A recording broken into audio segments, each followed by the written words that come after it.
of global net, the 1% richest people in the world have more net worth than probably the bottom 99% of people put together. Base in an extraordinary figure about how much concentration of wealth there is as a byproduct of this economic system. This is not to say that before the Industrial Revolution that there was a equitable economic system, but we are now one where you have a lot of people, exhibit A, you have a lot of economic activity, exhibit B, and most of the economic gains are going to the very top. And so this is just a very strange system that we are seeing happening at the global level. Inequality, by the way, is an interesting question because inequality between countries is decreasing, but inequality within countries is increasing. So actually the chance that two random people born today have more equal income and wealth is higher than 50 or 100 years ago because the income inequality between countries has declined, but the lived inequality within countries is increasing. And from a wealth perspective, it's increasing exponentially. And all of this is happening at a time when we have basically gone off the rails when it comes to our CO2 emissions in the air. This is a really important chart because, again, for those of us who may think that we have gone through a period like this in the past, what we are doing with our Earth system has not happened in the last 800,000 years. In fact, it hasn't happened in several millions of years. The last time we had this much CO2 in the atmosphere, we had, sea levels were 20 to 50 meters higher than they are today. So basically, we were just, the life that we currently live would not exist. What we were able to do as human civilization is we were able to develop in a period when the Earth system, from a climate perspective, was very stable. It's not a coincidence that human civilization flourished in a period of climate stability. We have now, through the use of fossil fuels and the emissions from fossil fuels, we have completely gone off the rails. And it's a complicated question because, of course, the use of fossil fuels is also one of the reasons of human prosperity over the last 200 years. But it just has this unbelievably terrible byproduct, which is when you emit it in the air, it traps heat, which warms the Earth system and creates all sorts of feedback that we are going through now. And the result of that is, of course, we are living through a period of just absolute crises when it comes to our ability to manage how humans operate. We have here just, I wanted to show a few pictures on the top left. This is the Amazon rainforest, which now, by the way, we have already crossed over the period of the time that the Amazon was a carbon absorber to now the Amazon rainforest is a carbon emitter. So it is the net emitter of CO2 emissions, one of the absolutely terrifying tipping points that we have reached. This happened, by the way, at 1.2 degrees Celsius of climate change. One can imagine what happens at 3 or 4 if we continue down the path we're in. On the bottom left, you'll see just the enormous stress of population growth in countries like Bangladesh that are dealing with not just an enormous population growth, but climate crisis because of low-lying agricultural land. You're seeing, of course, on the bottom right, a growing concern around inequality, around injustice, which is fueling protests and civil society uprisings all around the world. And all of this is, of course, happening on the, on the top right. You'll see actually one of my favorite charts because this is one of the least appreciated parts of how the world operates, which is to say that, there are many people like Bill Gates who take a victory lap when you go and you look at the number of people who live under $1.90 in extreme poverty. By the way, in purchasing power terms, and I don't know how many economists there are in the audience. I won't go into detail around what PPP means, but if you actually look at a slightly more humane poverty threshold of, for example, $3 or $5 or $10 a day, you'll see that the number of poor people in the world has actually increased over the last 40 years. So this is a real challenge we're in, and we've never gone through it before. So we have to not just have great understanding of the past, but we actually need to have imagination about the future, and have an imagination of where we want to take our society. And I can tell you, as somebody who just came back from having dinner with the majority leader of the U.S.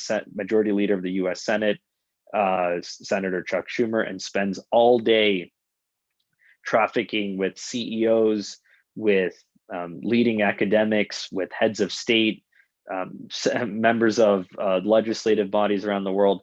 Everyone is sort of lost right now on what to do. And basically, I would argue we have two directional options, which is the second part of this presentation. And we only have 4 more slides. We'll finish this soon.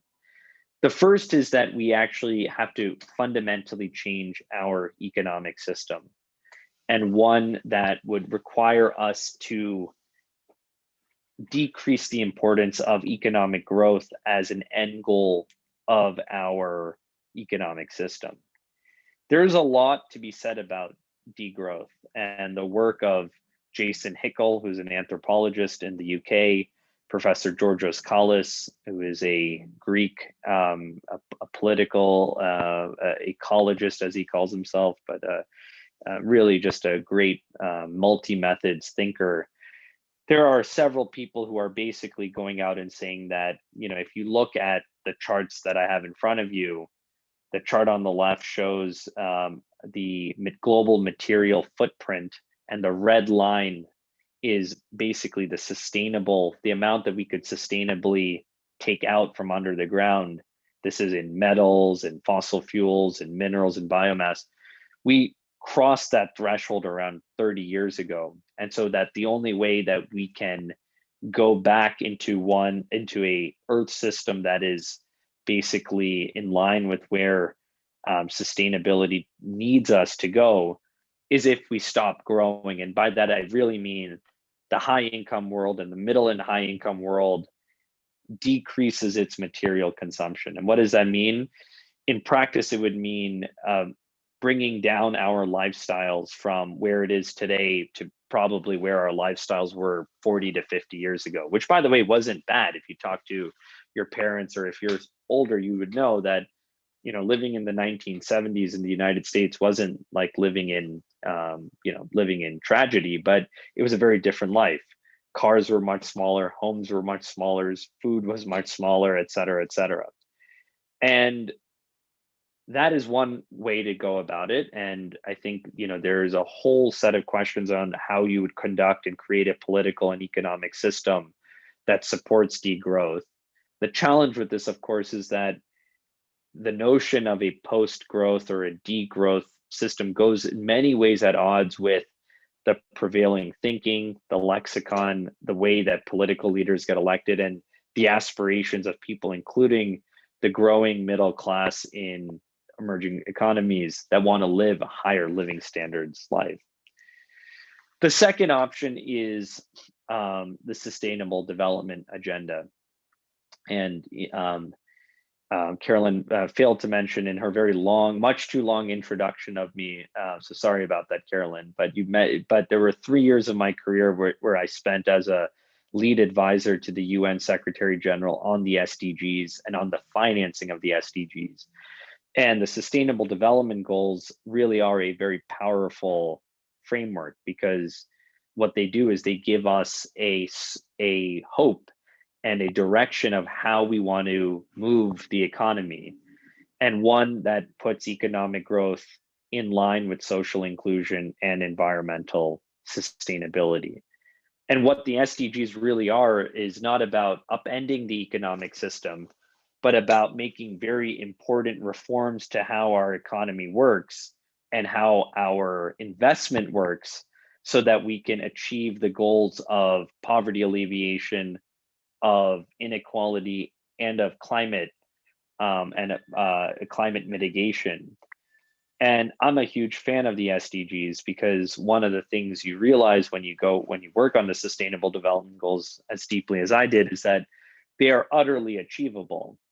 It is possible actually to uplift the 1.5 billion people living in poverty today and live within our planetary boundaries if we invest our capital in a different way, from a public and a private sector perspective. And so the framework around investing in sustainable development, and I understand it is a Friday evening, so I don't want to make this a lecture around capital flows, but it really is. This is a diagram that helps articulate for those who are interested in the financial world what needs to happen and how to think about the whole system. And in a nutshell, the point is the following: the world is an incredibly rich place. We have $100 trillion of economic output. We have several $100 trillion of wealth.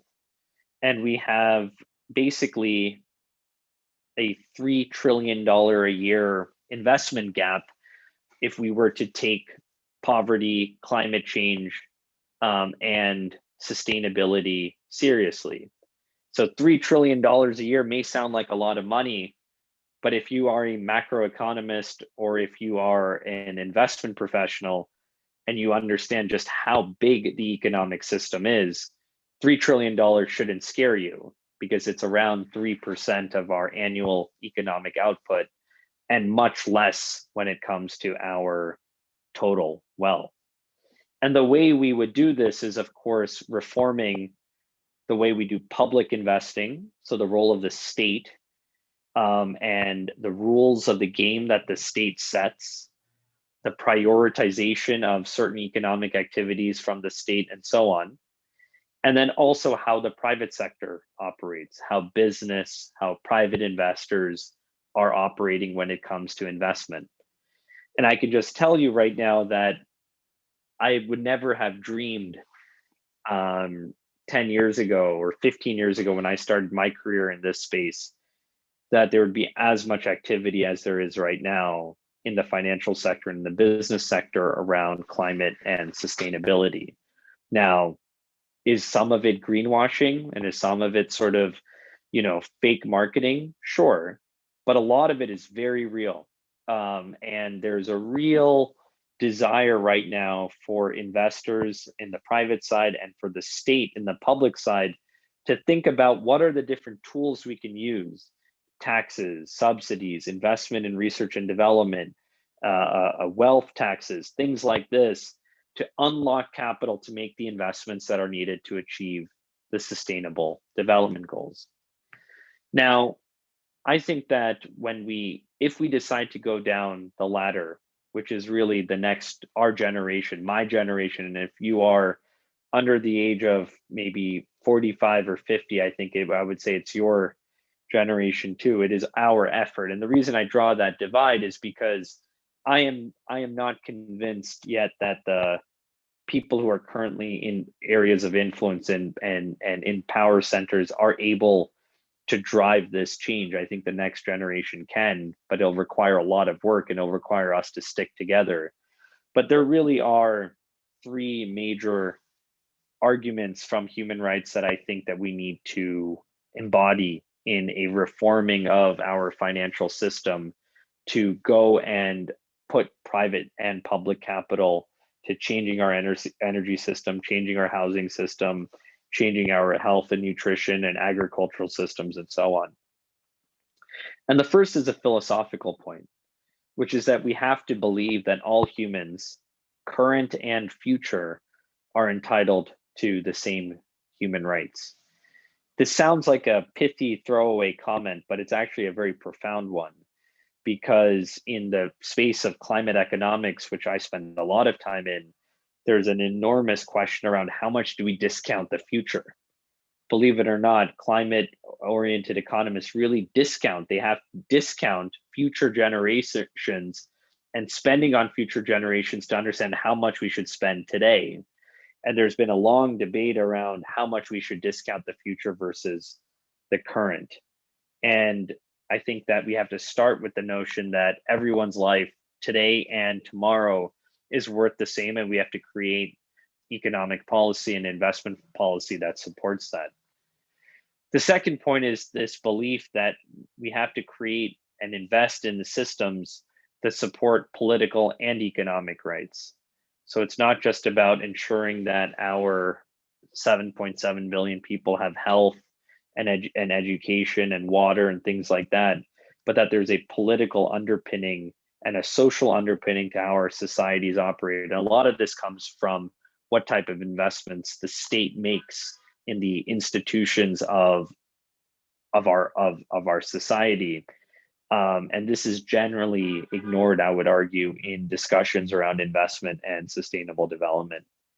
And the third argument I would make is that we need to use the tools of the legal system to commit ourselves to the future. And you're seeing this in Europe, in many countries where they are committing in unalterable pledges to get to zero carbon by 2050. That is a very powerful legal project, but underpinning all of that is a question about right and wrong. And this is a topic which I think anyone who works in the human rights world knows, is that the human rights community uses both moral persuasion and legal persuasion to argue their cases. And we probably need to bring the morality back into questions around economics and investment if we are to use this incredible technology that we have. And by the way, finance is an incredible technology if used for good. There are many things that we take for granted in our day-to-day lives that are only possible because of the financial system. Now we just need to orient it in a little more positive of a direction to solve the next set of problems. So I'm going to stop there and open it up to questions and answers and a discussion. Thank you so much, Aniket. We already have a question from one of our professors, Marie Butcher, also a close friend of Jan. She says, thank you for your talk. You present degrowth and sustainable development in an either-or context. Don't we need to do both concurrently? For example, reduce growth and invest in sustainable development? Yeah, I mean, I think that's a very great observation. It is absolutely the case that a lot of our consumption today is absolutely unneeded. So we certainly need to re-examine, especially those of us, like myself, who live high consumption, traveling around, a life. Just to give a number on that, the per capita emissions in the US is around 20 tons of CO2 per capita. That number in India is around 2 tons, and that number in Ethiopia is around 0.8 tons. So, there is a lot of shrinking that needs to come down from the 20 down to 10 or 5 and whatnot, and that's for sure possible. But I think the way we will get there is more through investments in technologies, in new business models, and so on, than just going around and telling people that you need to fly less or have smaller cars or buy smaller homes. I think that's probably the right answer, but it's not the answer that is going to win political office and actually have policy behind it. So it's 100% the case that we need to do both. But I think what we need to orient ourselves into thinking that we are an incredibly powerful economic system globally. And if we orient it towards solving problems, we can actually solve it. Part of it is decreasing consumption. But by the way, the decreased consumption at the high income world will be replaced by more consumption in the low income world. So really what we need is new technologies and new business models, frankly, to operate 8 billion going to 10 billion people. It's just a question of pragmatism as opposed to ideology. Thanks. I want to encourage anyone who has a question to type it into the Q&A chat. We have one more from Sato Terian. Thanks for commenting on your work with the SDGs, which talk about economic equality as well as environmental goals. And again, as above, how do these goals work together, and how are they not mutually exclusive? Yeah, it's a great question. I mean, until now, we have lived in a world where economic growth has been environmentally destructive. And the whole argument around degrowth is this notion that actually they are inseparable, that you can't actually have economic growth without environmental destruction. And a lot of that is borne out in the numbers, by the way. If you run a regression on CO2 emissions versus global GDP, you get a R squared of around 0.97. Remarkable number, frankly, that just shows that how inextricably linked these have been. So then the question is, how do you break that? I am of the view that there are two ways to break it, frankly. One way is that those of us in the high income world go and live the life of people, for example, in Costa Rica. Fascinating country, by the way, to study. Costa Rica has a higher life expectancy than the United States, has similar levels, has better health standards, lower malnutrition, lower levels of diabetes, things like that, and achieves all of this at roughly 1/8 the emissions and the per capita material consumption, right? So that's one approach, that we sort of go and America becomes Costa Rica. There's a lot of intellectual honesty in that, by the way. And I think the work of, if you want to see this work really well articulated, the work of Jason Hickel and is really powerful. And you should look up something known as the Sustainable Development Index. If you just Google Sustainable Development Index, Jason Hickel, you'll see this work outlined. But I just don't think that's practical. I live in the world of pragmatism too. And that's who I am. I teach at Columbia. I spend a lot of time with my fellow PhDs there. And then I go into practice and I try to bridge the two worlds, which means you get a lot of pot shots taken at you from both worlds. But I'm okay with that. I think that's what's needed.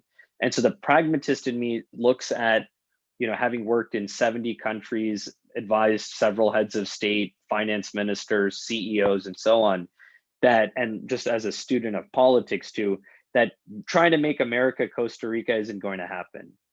And so what is going to happen, though, which we never have really done in this country, is we've never really oriented our public and private sector of climate. We've never really oriented our public and private sectors to solve poverty in our own country, or let alone around the world. And in fact, most of what we've done has been quite at odds and remains quite at odds. It's almost antithetical. We are subsidizing fossil fuels more than we subsidize renewables. We are ripping off the poor more than we are helping them. But I think that is we could go and do that. I think we could change that. And I think the Bernie Sanders movement showed us that is possible. Bernie Sanders, it is amazing actually how much support there was for the Bernie Sanders worldview. The mainstream politicians would make you think that he was, some fringe, blah, blah, blah. But actually the interesting thing is his platform is America's platform, by the way, if you look at public opinion polls and so on. What we learned, though, with the Trump presidency is that of course, that you can change the minds of people in a very nefarious way very quickly. So what I would like to see with pragmatism, frankly, whether you supported Bernie or not doesn't matter as a person, but it matters about the worldview, which is a worldview around fairness, around a growing role of the state. By the way, Bernie Sanders is not there arguing for the abolition of private business. That man knows that you need private enterprise. Why? Because private enterprise employs a large majority of the people. And by the way, for those of you who are critical of finance, go and spend 5 minutes with a small business. Go and talk to them. Where do they get their financing? They'll say, I get it from a local bank. Where does that money come from? It operates through a very complicated financial system. And so one of the points I want to make just, in closing, and I say this because I think there are graduate students amongst us, and maybe there are a few academics too, is that we should all spend less time stereotyping and making castigations around people based on what they do and their professions, and go and actually study. That's what Jan would have wanted us to do. She would, she's a woman who wrote 30, 40 books and hundreds of peer-reviewed articles, and she's someone who spent a lot of time in the substance. And the more time you spend in the substance, you realize the world is very complicated. There are no right or, very few right or wrong things in this world. Finance is not all good or all bad. The state is not all good or all bad. These questions are tricky questions, but we have a shot at solving these problems if we do our homework, if we are not sort of dismissive of expertise, and if we realize that learning, knowledge, critical thinking, disagreement, constructive discussion is the way to a better future. I've seen this with Amnesty International, an organization that I love. I'm on the international board. I was the youngest ever chairman of the board of Amnesty International USA. This is an organization that used to welcome people of very different opinions. We used to have Republicans and Democrats on our board. In fact, we had William F. Buckley on our board, believe it or not, 40 years ago, the father of American conservatism. Now, Amnesty is put into a corner with other left-leaning organizations, which breaks my heart, actually, because it doesn't advance our work. So maybe, and I'm happy to take a final question, but it's just to say, let's all spend our time doing the reading, doing the learning. That's what Jan would have wanted, and I think that's the way we progress. Thank you so much, Aniket. We have one last question from one of our alums in Czech Republic, all the way from the Czech Republic. Petra asks, Aniket, following ESG in Europe, it seems to me there's a lot of focus on the E, environment, but not enough on the S, social, let alone human rights perspective to business. Do you actually see the human rights framework taking root in the sustainable finance movement? Can you give some examples of the political rights being supported by large businesses? It's not there yet, but it's starting. I hosted a call today for my day job on racial equity audits in the United States and the need for large companies to do racial equity audits. A few hours after I hosted the call, Citigroup, one of the world's largest banks, decided that they will do a full audit of how Citigroup has positively and negatively contributed to racial injustice over its history. Facebook has done something similar. BlackRock is doing something similar. This is the first year of such racial equity audits. So we're right at the beginning of this, right? You are right. The question is absolutely right. This has very much been focused on the E. We are now putting more attention on the S. All I can say is that, I'll leave with a quote from David Graeber, who one of the great anthropologists of the past 50 years, who sadly died last year. And he said, the ultimate hidden truth of the world is that it was created by man and that we can as easily recreate it. In other words, this is our economic system. This is our political system. These are our companies, by the way. Who owns these companies? We all do. They are in your 401ks, in your pension retirement accounts. This is our world. It's not a world owned by somebody else. And if the Bernie Sanders movement taught us one thing, it was that if you get a lot of people to come together, making small donations and getting behind a cause, it can really change the dialogue here in this country. So on the S and ESG, it's not there yet, but it's moving there. And I think that we will get there quicker if more people got on board and joined into the fight. I see a final question around high carbon tax. Will it make a difference in changing investment incentives? There's no question that we need at least a 2 order of magnitude higher carbon tax. The politics of it in the US are very complicated, but in Europe and China is moving in that direction.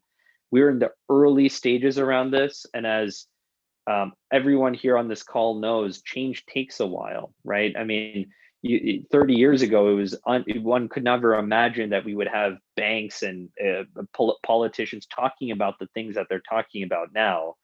All I will say is we got to keep pushing, because the more we push, the more the system changes. But my goodness, is it inert? There's a lot of inertia in the system, believe me.